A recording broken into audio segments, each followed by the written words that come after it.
Today we are going to continue Geography Chapter 4, Globes and Maps. In the previous class we have discussed about globes and different types of maps. So in today's class we are going to discuss what are the components of maps. There are three components of map, that is distance, direction and symbols. So these are the components of map. So what is distance here?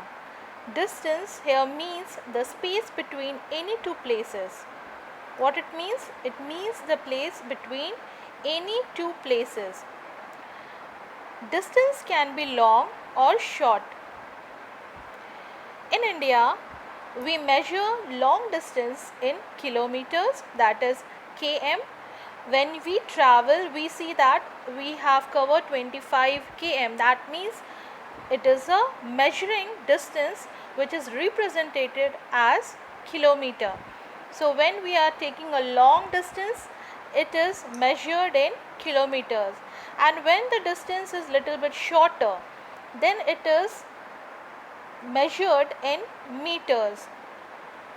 In the same way, when the distance between any two points on a map is measured in centimeter.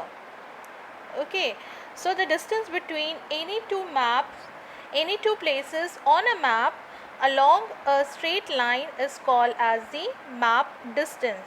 So in the distance between the 2 points on a map is measured in centimeters. That means when we are making a map, the scale which we give, they are in centimeters. So here the distance between any two places on the map measured along a straight line is called the map distance. The distance between the same 2 points on the ground measured along a straight line is called the ground distance. That means the map distance and the ground distance is measured, then it is called as the ground distance. That means when we are measuring the 2 points of a particular place, for example, from our Holy Cross to your home, what it will be measuring? We will be measuring the ground distance, okay, of any 2 points. And when the same thing, when we have to measure in a map about 2 points from one point to the another point, then it is called as the map distance. The ratio between the map distance and the ground distance is called the scale of the map. That means you can say 1 centimeter is equal to 1 kilometer or 2 kilometer. That shows the scale of the map. That means the ratio between the map distance and the ground distance is called the scale of the map. What is the actual distance of the ground and what we have measured in the map, we give it as a scale of the map. For example, the scale of a map is 1 centimeter is equal to 1 kilometer. Ratio it is given 1 centimeter is equal to 1 kilometer. That means that a distance of 1 centimeter between 2 points on the map shows distance of 1 kilometer of the same place between the two places. For example, I can give you, if I give a ratio on the map that 2 centimeter is equal to 5 kilometer, that is the distance from, I am giving an example from your school, Holy Cross to we can say another place, Jana More. Okay, we give a place that is a scale from, if I give the map scale from 2 centimeter is the ratio to 5 kilometer. That means 2 centimeter ratio on the scale will show 5 kilometers on the ground level of the place. So you can understand what is the scale which is given on the map and what is the actual distance which is given on the ground surface. That is related to each other. It will resembles in the value of that distance. The scale on the map has shown in different following ways, you can say, and we can say there are 3 ways of representing of scale on a map. Number first one, we have by statement like this: 1 centimeter equal to 1 kilometer, ratio of 1 kilometer. Second, we have by the numerical fraction, or you can say by a representative fraction, that is RF, that is 1 by 1 lakh. Okay, it is like that. So, and the third one, we have the by linear scale, that is by graphic manner, which we call it. So, in the first statement, it is by a statement. That means these are the three ways in which it represents the scale on the map. We can use by statement on the map, or by representative fraction showing the distance of the ground as well as on the map, or by linear scale. So, by statement, in this statement method, the scale is given in words, such as which is shown in this diagram: 1 centimeter is equal to 1 kilometer. In this statement, it shows that 1 centimeter in the map distance is equal to, you have 1 kilometer, and which is equal to the distance of the ground. In the same way, when we are moving to the second statement that shows in the map, that is by representative fraction, which is a numerical fraction method, which is also called as the representative fraction. That is, by numerical method we can use it, and that is also called as the representative fraction, or RF, which we see it in the many of the maps, that is RF it is written. And in this method, the ratio between the map distance and the ground distance is given as a fraction whose numerator is always 1. That is, you have seen it here, it is always 1. So, in the RF, it is showing that the value, it is map distance divided by ground distance. This is the formula. That is, when it is showing the representative fraction, the formula is map distance divided by ground distance, which shows map distance as 1, and what is the ground distance, it is given in a numerical fraction. And it is said that this RF is universal application in map making, that is being always being represented as RF in all the maps, wherever universally it is being used as RF. Now, moving to the third scale, that is by a linear scale, or you can say by a graphic scale. In the graphic or linear scale method, the map distance is shown with the help of a straight line, and the line is divided into parts called primary division, which we see it in the front, and the first divisions is further subdivided into secondary division.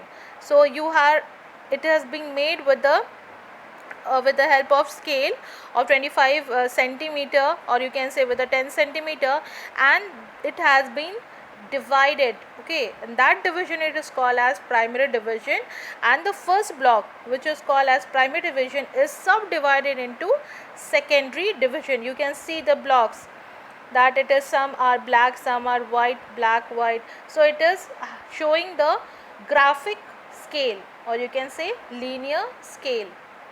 And this linear scale helps to show the distance directly from the map, and it gives the values of the ground distance. This helps in the showing the ground distance. Moving to the other, in the map we have also directions. That means the direction is shown on map with the help of an arrow, which you have seen many times, or in the atlas also, or in any of the map or showing of a topographic. It shows on the right hand side, it is always being seen that there is a direction made showing east, west, north and south. So, you can see in this first diagram, which is showing pointing the north, then we have south, east and west. So, you are well familiar which are the directions we are having. We are having east, west, north, south. So, these are the four main direction, which is also called as cardinal direction on the map. And these four directions are further divided into other directions. You can see in the second diagram it is given that it is subdivided into directions, that is between north and east it is northeast direction, in the east and south it is southeast direction. In the similar way, south and west we have southwest direction, and in the west to north it is northwest direction. So these are the direction it is divided, and it is further subdivided into different direction also. But we should know what are the direction. We are familiar with east, west, north, south. That is the four directions in which we have to go if we want searching for a place, then in which direction we should move.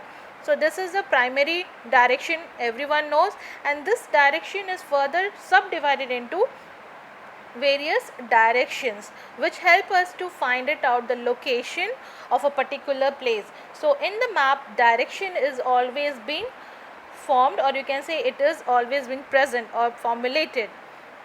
Moving to how we can find the direction. It is very similar. In the first picture we can see that we know that the sun rises in the east and sets in the west, and if we are standing facing the sun in the morning, then we can face the sun in the east direction. So you can understand that if we are facing the eastern side towards the sun, then our back will be the west, and our north on the left, and in the right we have the south direction. So you can understand which direction is we are standing, or if you want to find the location of a particular place. In the similar way, we have also another compass, you can say, which is also being used to find the place, and that magnetic compass is being used, you can say, showing the direction of north. So there is a needle, you can see here there is a marine compass which shows the direction where it is the northern side, and the needle is always in the northern direction. The needle of the magnetic compass always point towards the north-south direction, or where when we are traveling, any of the salesperson, if we are traveling in the northwest, it will move in the northward direction, but the needle which is stick to the showing the north direction, it will show the north direction where is the northern word. If you want to move, it will show the northern direction. And this compass is also called, which shows the direction, that is used for sea person or navy person, is called as marine compass, that shows the direction in the seas or any of the finding the place of a particular place in the world, any place you can find it out.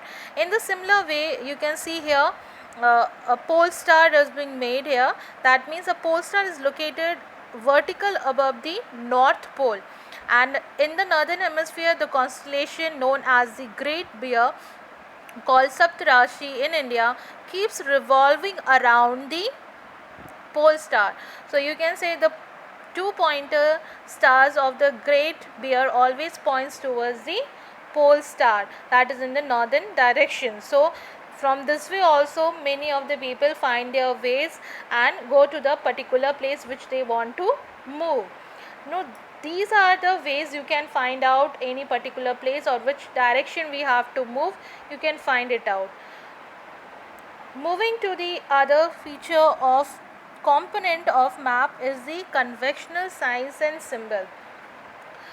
We have seen that maps are being used for giving many varieties of information such as political boundaries, relief features, climatic conditions, distribution of resources, population, and many other.